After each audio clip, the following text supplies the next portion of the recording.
Hey everybody, welcome to the Substance booth. Today I'm going to be giving you a behind the scenes look at some of the advanced Substance tools that we've been using in the Paragon texture pipeline at Epic Games. So thank you for joining us. My name is Bradford Smith and I'm a senior texture artist at Epic Games now. I joined the company about 9 months ago on the Paragon team, and I've been primarily texturing characters while I've also been trying to build a Substance library. And I've been building Substance tools and libraries for a number of years now.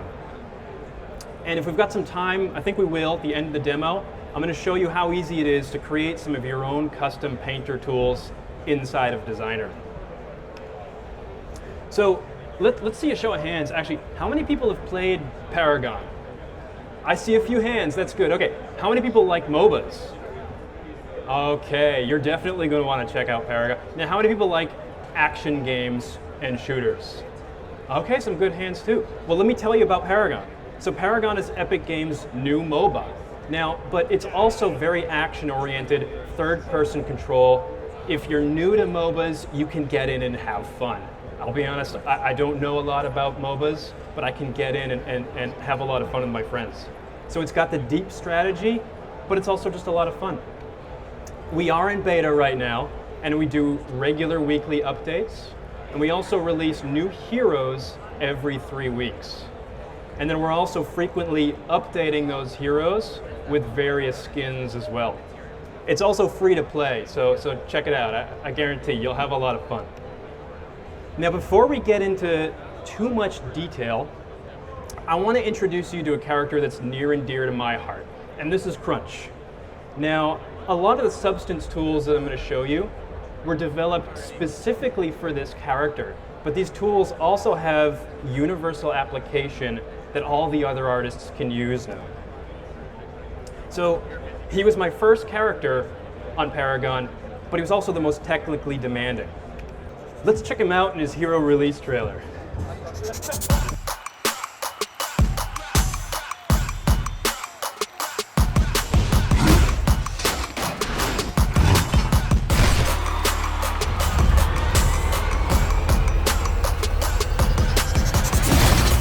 My name is Crunch. I like to punch.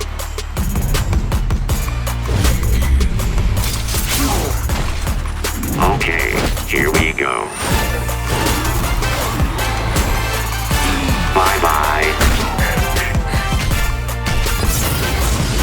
Do you like it when I punch you?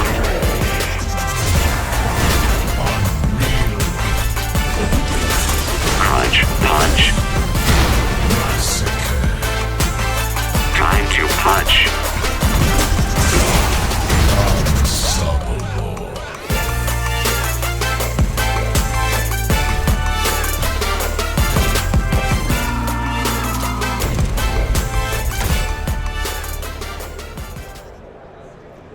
Props to the team, to the Paragon team. We really love to have a lot of fun with those trailers, as you can see. So let's start at the beginning now, and this is the 3D concept by Zach Foreman. And narratively, Crunch is this decommissioned military robot, right? And he's been given a second life of sorts as a tournament fighter. Now, he's also physically huge, right? In fact, he's one of the largest characters we've got in the game. And he's also got incredibly strong silhouette and bold color design. So there's no missing this guy, right? He's a big melee fighter with that, you kind of saw that arcadey, old school kind of feel, right? Now, he's also got this empowered state. And this is kind of this superheated, emissive effect that lets players know that he's empowered. And by that, he can just deal some extra damage and deliver some devastating combos. So we're going to look at some tools that we use to create that in a little bit. Now, just as important as those high-level design goals and requirements are, so too is getting the details right? This is a chance as a texture artist to really start to create believability and let players know who this character is visually.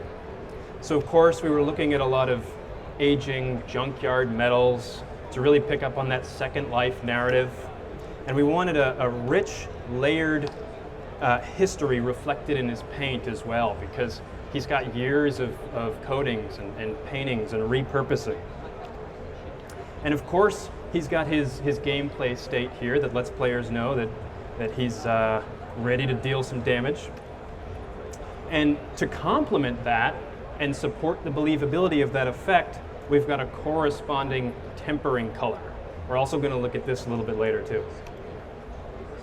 Now, but here's some of the challenges that we face on a regular basis, right? So these Paragon characters, they're incredibly complex, and the modelers do a fantastic job getting a level of detail and accuracy in their models. In fact, a character like this can actually have as many as 300 parts that I have to create masks for. And as we saw, there's some fairly complex requirements that we have to do on the texturing and the shader side. And since we're releasing characters every 3 weeks, the schedule and the deadlines are very, very real. And it's important for us to be able to work efficiently, but still hit that high level of quality that Epic is known for. So most importantly, we need to be able to stay agile. We need to work smart. We need to utilize tools in order to unblock. And we need to be able to just be creative.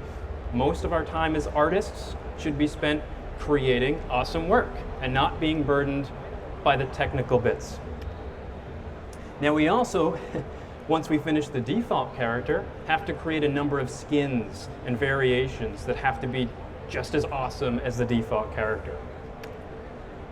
So when it comes to setting up a Substance pipeline, there's a few key goals that we have going in as artists. And of course, we want to work as non-destructively as possible.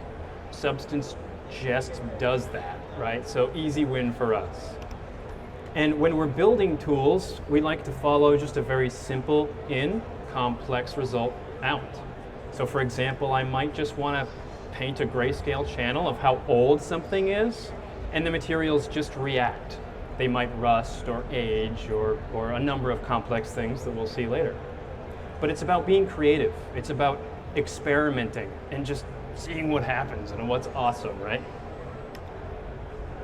So before we get too into that, let's actually break Crunch down into his various core components and layers. This way together we'll get a real understanding of how he's constructed. So of course we start with the low poly model, and we've got the AO and the normal applied here. Both the high and the low were modeled by Gabriel Wagierski, by the way. And then I'm going to start with just a background layer. So this is just a sand cast surface, just this toothy metal surface that we're going to apply to the whole model. And then I'm going to go ahead and add an accent material as my next layer, and it's going to show up on all his little moving bits, as well as a few key accent areas for variation. Now the fun stuff starts to come into play, right? So now I've added just our base material layer, which, by the way, if you haven't seen Harrison's talk about how we use Painter and set up material layers inside of Unreal, definitely check it out. It'll give you a lot of background into what we're doing here. But I've basically just assigned a paint layer on top of all that metal. And you can see some of the damage effects that we're going to explore are already present now in the normal map. And here I've got just a base color texture now multiplied onto my paint. And then I've got a little bit of grime. So this is just to get more believability across all the surfaces. And they all react a little bit differently to grime. And it really helps to gel all their intersections together and glue these materials together. Now with Crunch, particularly since, I mean, he's a big bad robot, right, going around punching people, the scratches and the damage are going to be very, very deliberate. So a lot of these were hand painted, and we'll see the mask later, and I mean, like, it's a lot of painting scratches. But a lot of them are also partially procedurally driven. I'd say it got me about halfway there. And here we've got the metal tempering color, and we can see that now this adds a lot of believability and richness to who this character is. And without even knowing his emissive ability, you start to understand what his function is. And of course, his story wouldn't be complete without some awesome decals, right? So, and there's a lot of hand painting going on in there. You see some paint transfer from hitting other bots, very directional mark making, very intentful, and all to describe the narrative and reflect who this character is. So everything is deliberate, from tool generation to every stroke that goes on a character. Finally, we have the superheated metal, the internal combustion effect. And again, this lets the players know, stay away from this guy because he's going to hurt you, you know? So let's look at the beginning. Now, of course, a lot of these materials were built inside Substance Designer, right? Everybody, who uses Substance Designer for their materials? Yeah? Good, good. I should raise my hand too. Yeah. Now, of course, we've got our scratched metal, but yeah, I mean, he's really simple. He just kind of hangs out on the ball joints and looks scratchy. The fun one is this sand cast surface, right? Now, whenever I'm designing a material, I'm always looking at form first, right? Of course, that's a given, right? You want it to feel like that surface. If the form isn't right, let's not move on with the rest of the process. It should feel like that surface should feel. And when you're starting to build parameters, either in Unreal, some feedback, either in Unreal or inside of Substance Designer, keep in mind you want to allow your artists to be creative and to experiment, because you never know what kind of possibilities are going to come out from allowing your artists to just be creative. And one way to do that is to think about a material and classify it by its form over its function. So, for example, Crunch, right? He's made of mostly cast metal parts. Now, but the casting process can result in a variety of surface finishes, from coarse to fine. And you can also cast multiple materials, plastics and metal and such. But so it makes sense to build those parameters into your material. So you're just casting something and getting a result. So let artists play inside of that environment. And here's what that looks like, right? So we have our basic default sand cast metal. And we can do some aging and variation. We've also got our grime and scratch for environmental damage, describe the scratch resistance and how this material reacts, as well as what type of grime is going to build up and how it's going to look. Now, of course, with a few more parameters, we can say we can easily make it a different type of metal, or we can completely pick a different surface finish and go for more of like a molten lead or like a coarse steel. Or completely change the type of material that's cast. In this case, we want plastic. And here's what that looks like real time inside of the Unreal Engine. Now, I'm showing you this demo inside of Unreal, but remember this particular material was prototyped inside of Designer, right? So the artists would have the same parameters at their disposal inside of Painter or Designer to be able to achieve the same results in any application. Now, a little bit of a node graph warning, right? I see some of you have used Designer, and actually, how many people here have used the Unreal Engine? Oh, good, good. Okay, that's a lot of hands. So then you would actually probably be very comfortable inside of Substance Designer. Now, we know that when we're working in node graphs, we have inputs, and these can be static or user-defined, and then something happens, right? They get modified, or something entirely new is created from them. And then an output is returned. It could be a file texture on disk, in the case of Substance, or it could be an input into a material in Unreal. So here's essentially what that looks like for the sand cast surface. And you'll note that actually I'm using the iRay render viewport in order to get a quick, high quality preview of what that material is going to look like. And briefly breaking that down, of course, everything starts with height. So we've got that encapsulated in a node. We generate all of our surface topology, so the normal, the AO, the cavity, anything an artist would need in order to start experimenting with this material on their own, they'd have at their disposal. And then, of course, we just use a couple of bitmaps in order to have some tiling and aging controls inside that material. But let's take a closer look at our good buddy height map here. Now, it's important to note that he's also coming out of our library, right? So we would generate that first, add it to the library, and an artist can use that inside of any of their materials. And if we open that up, there's nothing special happening here. It's literally noises being blended, right? Not my best work. But that's okay. It can be simple. It just has to be good enough to do the job well, right? And so here's another custom node. It's just a noise. Again, artists can now reference that. And nothing too special, right? More noises being blended. And a little custom grayscale filter. But we could really keep going into dependencies all day long. I think everybody sees that it's a chain of tools.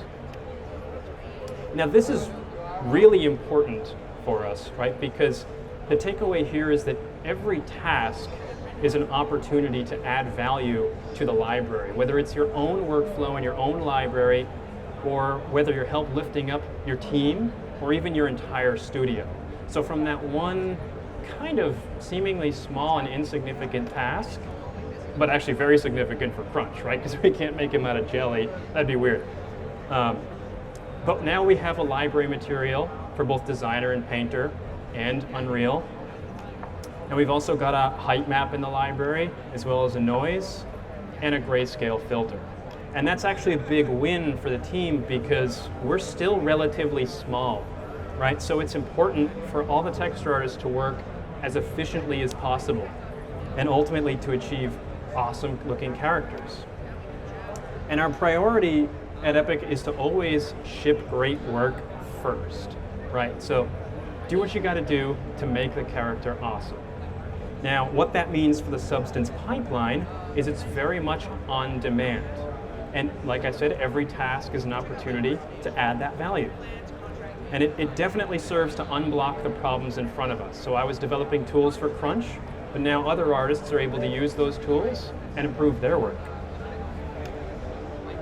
And the idea behind that is now you can start crowdsourcing your library. So if you're in a small studio or a large studio with just a few guidelines of how you want to use Substance, you can now all share and lift each other up as a team. So just the way any good game development would go inside of something like Unreal, where everybody's sharing assets. That's exactly what we can do inside of Substance Designer. So, sorry, some of these icons need work, I know, but that's a lot of work to make icons, right? The important ones are there. But here's a snapshot at what some of the base core nodes look like in Epic's library currently. And it's still very much early in the process because, like I said, we're developing it on the fly. So now that we have some of those core tools made inside Designer, we can start creating some really cool tools for Painter. And one that I always use as a kind of a backbone to all my other tools is a good mask builder, a very generic mask builder. And I've been getting some questions like, why would you build your own? Because there's a lot of great ones inside of Painter. And there are, but Paragon is a living, breathing product, and our texture pipeline is constantly under refinement. So it's important that as we're developing tools, we can react to those, re-customize our tools, and really grow our texture tools as our pipeline improves as well. So the simple in is pretty clear, right? We've got an AO and a curvature, all the normal bakes that an artist would typically have at their disposal at the beginning of a texture project. And then of course we just want to grab a few generic, actually not generic, deliberate, right? Because we're trying to tell a narrative. With every texture that we choose, we have a chance to tell a story. So we want to take those and we want to get a fairly complex result quickly. So in a matter of minutes now, inside of Painter, I've got a great start for my grime map. And it starts to tell a story, right? So something's built up, but someone's also been caring for it and wiping it away, or maybe different parts are rubbing together and removing some of this grime. So here's what that looks like in Painter now. So I'm just throwing a couple of custom noises at it. And now I can start to bring in my curvature and my ambient occlusion and say, where should this accumulate? And now I can start just breaking it up, make it feel more organic, and now start laying in a couple other masks for the narrative portion. Give some life and believability to that mask. Now that same filter is also generic enough to be a baseline for all the edge scratches.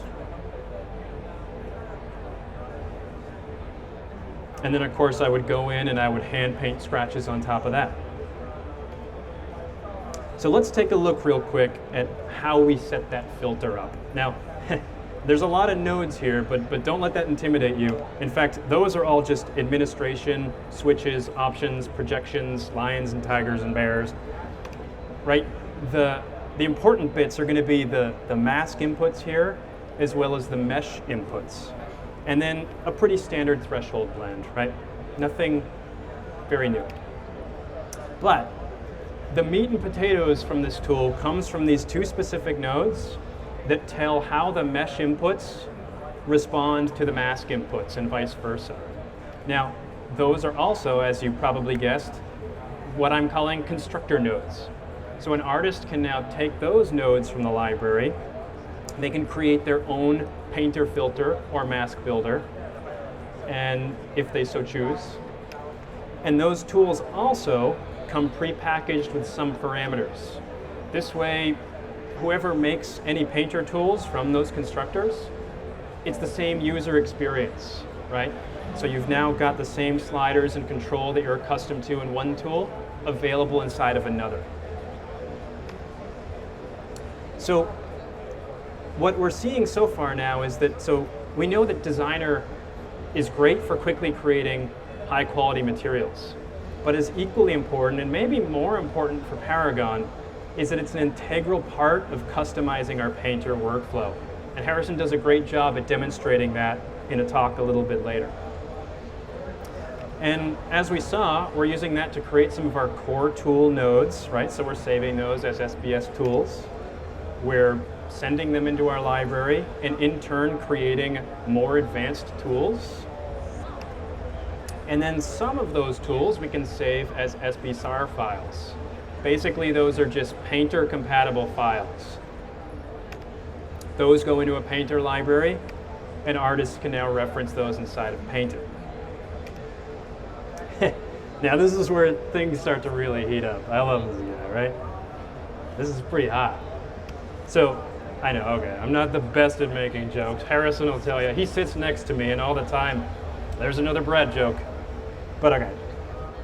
One of the really cool things you notice, by the way, is that this internal combustion, that visible radiation is actually being affected by the different metal densities, as well as even like the grime and scratch that you see on there.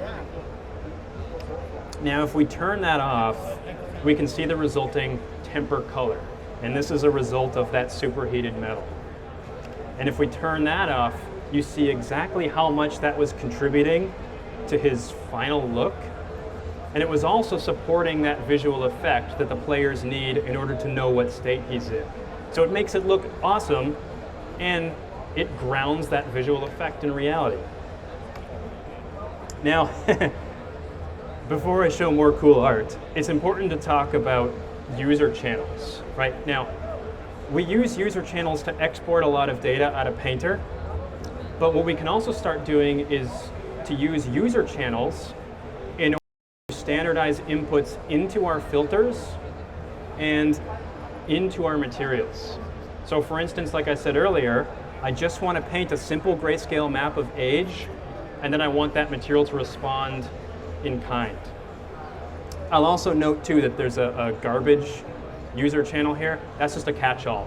So I use that to output various grayscale things out of any given filter. It's just a generic filler channel.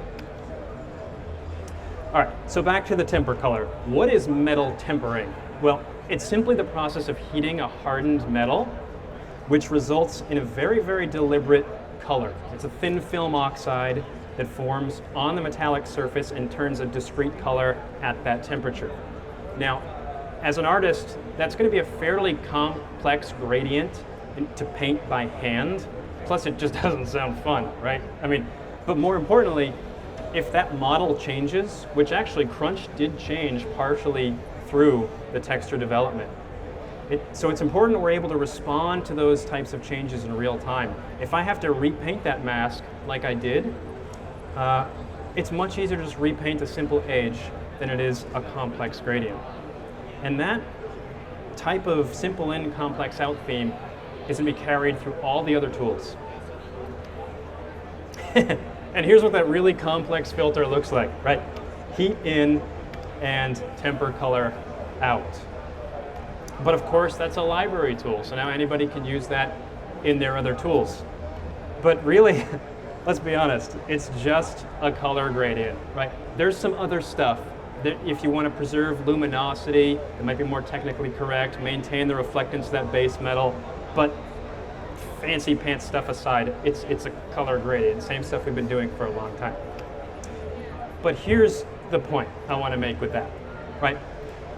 We're trying to achieve great results, but through very deliberate, simple, and specific tools. And they don't have to be fancy. They just have to be designed to work well with each other, right? So something like this tempering filter isn't very impressive by itself. But you combine that with the mask builder we saw earlier, now you're really cooking.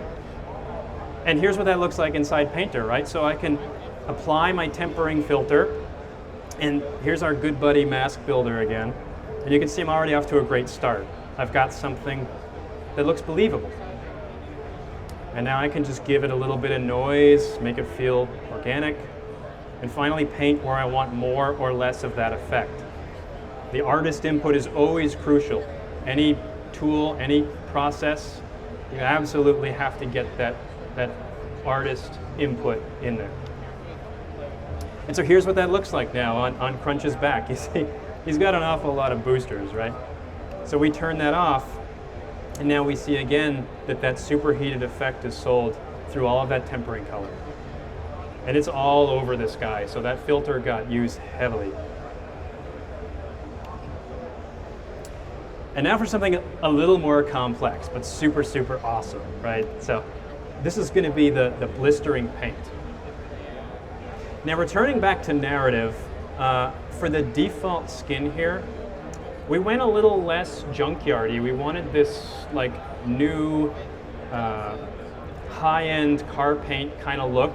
And you see that the damage inflicted is very, very subtle. There's some paint crazing in a few key areas, as well as some chipped paint, but it's incredibly subtle. Now contrast that with his Challenger skin, right? We wanted to revisit that Second Life narrative and really, really sell the idea of this junkyard bot. It's this like early version tournament fighter that's just pulled straight out of the junkyard. A coat of paint has been slapped on this rusty old mech, and he's thrown in a ring, right? And so quite simply, when we're looking at creating a complex filter like that paint bubbly, we just want to paint age, because I'm kind of lazy, right? No, not really. But we have to be able to respond to changes. And we want to get a complex result, right? So we just want to paint age, and again, have the material respond in kind. But there's more. We also need that to be different, because we need it to work well for one skin, but equally as well for another. So for the default skin, now we just have this little bit of paint lifting off the surface. So the simplest way to be able to control that is to, one, allow artists to paint age, but also then just supply a height map that says, hey, what type of surface do you want to generate? And then the filter takes care of the rest of the work. And this is where we start to see the garbage user channel come back into play, right? So we're modifying all the existing material channels, like the color and the height and everything else. But now, since with a painter filter, at least currently, I can't edit the mask directly, but I can send that paint mask, that chipped paint mask, to the garbage channel. And now users can export that. And in my case, I needed that because I had to subtract it from my paint mask that goes into Unreal. This way, I'm removing the paint layer and I'm starting to reveal all the layers underneath. And here's what that looks like. So I'm applying my filter, and here I'm just adjusting age. And then, you guessed it, Good Buddy Mask Builder again. So I can use him to say, hey, where is this effect going to happen? On the edges of something, maybe in the crevices where water might hang out and overstay its welcome. Lifting up the paint, guys, it's cool. And now I can just, paint more or less of this effect. So again, that artist input, and it should be fluid and feel nice. And I've got a few parameters here that's going to allow you to really craft your own look, how that paint should behave. And now you'll see the user channels come into play. So you'll notice there that age was super low frequency and basic. And now I can just swap the height map, and I've got a completely different look. And so here's what that looks like again on the final default result. Again, very subtle. More motivated by impact than environment. And then of course we just swap the height map, tweak the age a little bit, and we can tell a completely different story on the Challenger skin. And here we are again on the back. And then again on the Challenger skin.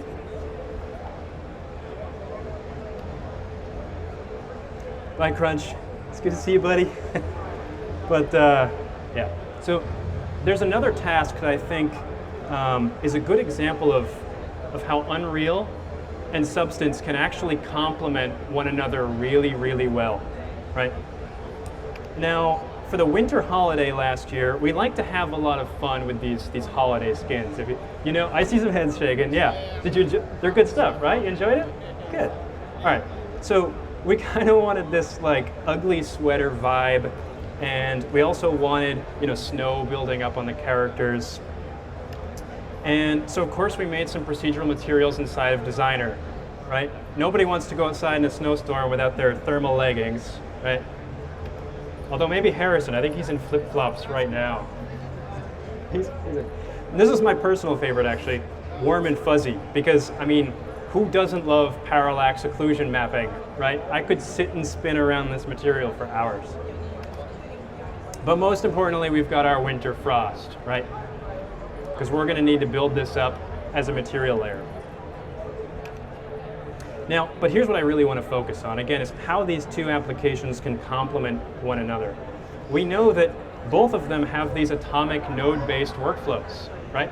And they really allow artists to take control over their materials and their tools, which is important because we had a few very key implementation goals for the snow. We wanted the snow to be a material layer because we wanted those high quality visuals up close and take advantage of tiling. But we also wanted it to be very user driven. We wanted to tweak that in engine and have that accumulation be partially procedural so that we could nail just the right look in game. And so the first place to start is an Unreal function. And you've got all your usual suspects here. Again, nothing really fancy. We've just got your ambient occlusion and your vector mask to be able to say where do you want this stuff to accumulate. We've got our engine version of the snow material. And then we also have your standard threshold blend, right? With a few inputs that users can adjust. So that was a pretty good starting point, right? But again, we still need that user input, that artist feedback. We needed to be able to paint a more or less snow kind of mask. And so that's where Painter really came in. We thought, well, let's create a Painter filter that exactly mimics the Substance filter so that artists can preview that mask in real time and then reliably get the same results inside of Engine. And so here's what that looks like inside of a designer. And of course, we've got the usual suspects there. We've got our mesh maps. And then, since that snow material also started its life as a Substance Designer material, we can now reference that directly inside the filter. And of course, someone didn't make an icon for that. It was me, sorry. But that's the mask generator. And he tries to mimic exactly what the engine function is doing. And if we open him up, we see it's really just noises and blends, right? And then a few controls on the mesh inputs. But what's really driving that effect is the use of the pixel processor nodes. Now what these are is they just allow you to run a function on every pixel of an image. So this would work just the same way that like shader code inside of the Unreal Engine would. So we were able to use those pixel processors in order to exactly match the engine function. And here's what that looks like inside a painter. So we can immediately get some accumulation. The artist can tweak those parameters in order to match the engine result. And they can quickly go and paint where they want more or less of this effect. And then reliably get the same results in-game. And here's that final result in Unreal Engine on our friend Gadget here.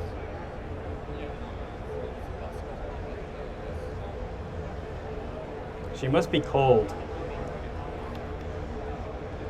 So I want to thank you. I hope you enjoyed this presentation. My hope is that if you're new to Painter, but you haven't checked out Designer yet, really check it out. It might be a great way to open up some workflow opportunities and some creative opportunities in your own workflow. And now I've got a few more minutes, so I'd like to actually open Designer, and I'll show you how easy it is to create your own filter.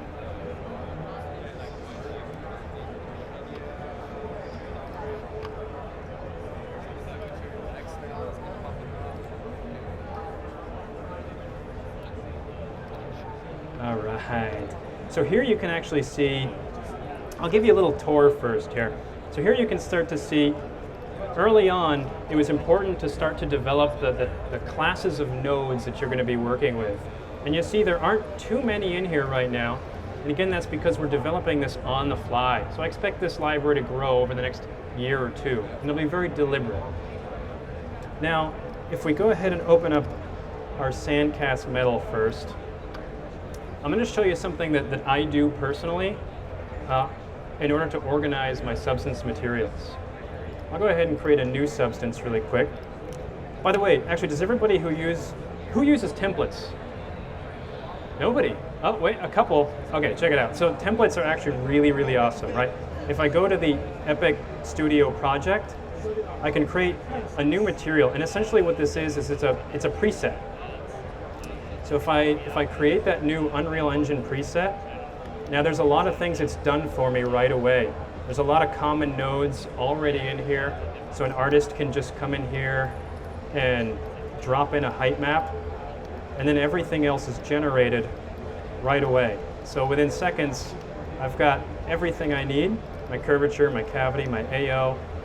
But more importantly, the naming conventions are all set up for me that match our pipeline, the Designer pipeline, or whatever you're targeting.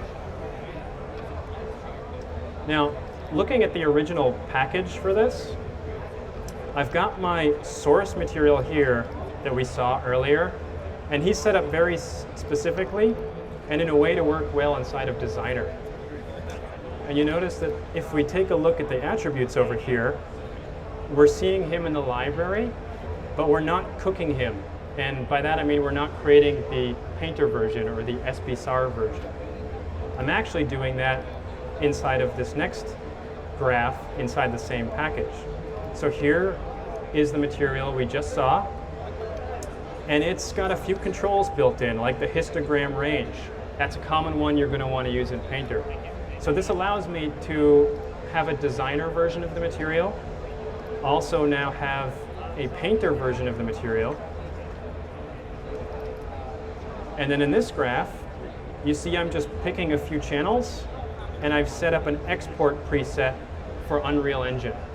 So now inside of this one package, I've got one source material, but I've got a conversion node for Painter, and then I've also got an export preset for my engine. Okay, so let's get back to a filter real quick. So I'm going to start actually by creating a new default template. Let's choose the default project, and I'm going to choose a specific painter filter because let's do the metal tempering, and I'm going to target the base color. So I'm just going to say OK, and we can, well, actually I'll keep those. I'll nuke those two, and you'll notice that that template has already set up all the naming conventions for me. So this is going to go into Painter very nicely. And now I'm simply going to rename this to heat, because that's what I want to paint. Now, you might be used to seeing user 0 and user 1 and etc. And I just found this out recently. Usages now accept just generic name strings. So now I can start building tools where I can just say, hey, as an artist, I want to paint heat. And you don't have to know, is it 0, is it 1, is it 2? I don't know. I mean, who can keep track of all that? Now let's go ahead and grab, oh, you know what?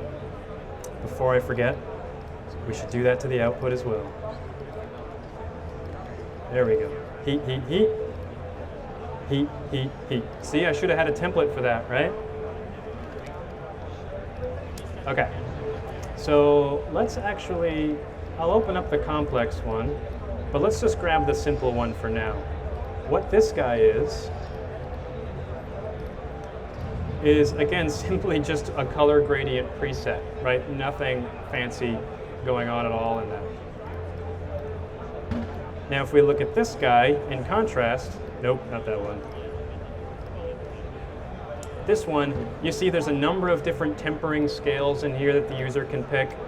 And then there's some luminance preservation in order to maintain the reflectivity of the underlying metal.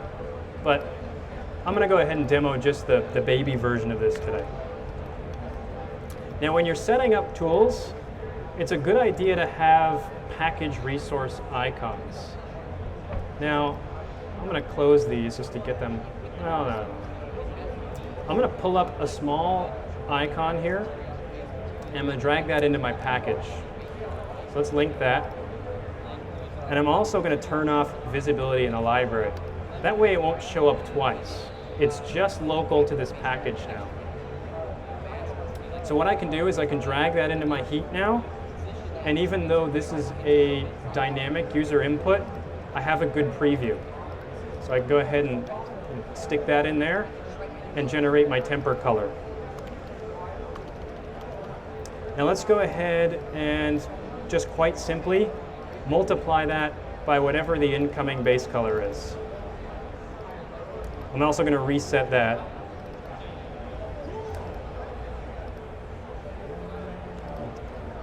There we go. Okay, so now there's one more thing we need to do, right? Since this is just a color gradient, when there is no heat present, I'll still be getting this color, right? So I'm going to want to go ahead and just create a really simple mask for that so that we don't get any of that effect. So I'll just go ahead and give myself a narrow gradient here. And I'm going to use that as a mask, just to only affect some of the hotter values. Now, what I'm also going to want to do is take that incoming heat, and I'll just lift it up a little bit. That way I don't start moving through the temper color scale until I've started to actually affect the color underneath. So I'll just match that same value. And as we can see, so far our custom painter filter is very, very easy. Now I'll take that final heat and I'll send that out into that user channel. Now it can be exported or used for any other purpose. So let's go ahead and give this a name now. My temper. I don't have one. Well, now I do, actually, because I'm making it. There's another Brad joke. And I'll just go ahead and save that to our desktop. Okay, so let's go ahead and publish him now. So I'm going to say export SBSAR file, and again, we'll just throw him on the desktop. Now let's jump inside Painter.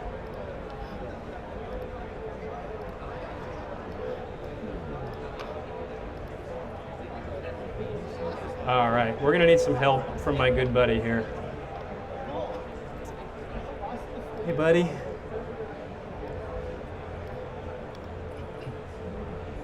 Let's let him load. It's okay, Crunch was not hurt in the preparation of this scene file.